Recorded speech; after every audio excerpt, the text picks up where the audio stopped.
Ya Allah, ya Allah, tut elimden, elim boştu.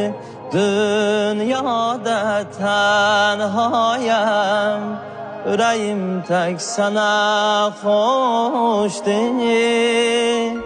Rahm eyle, affeyle, bilirəm qərqüsyanəm, şərmimdən giryanəm, əməlimdən peşmanəm.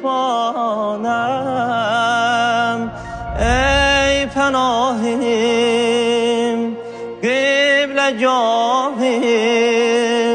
səzdəgahim,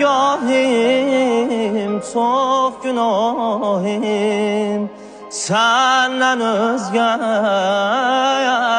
yok cumanim. Yoxumdur ayrı bir derdim, elə avarəyəm ya Rəbb, məni əffeylə ya Allah, elə biçarəyəm ya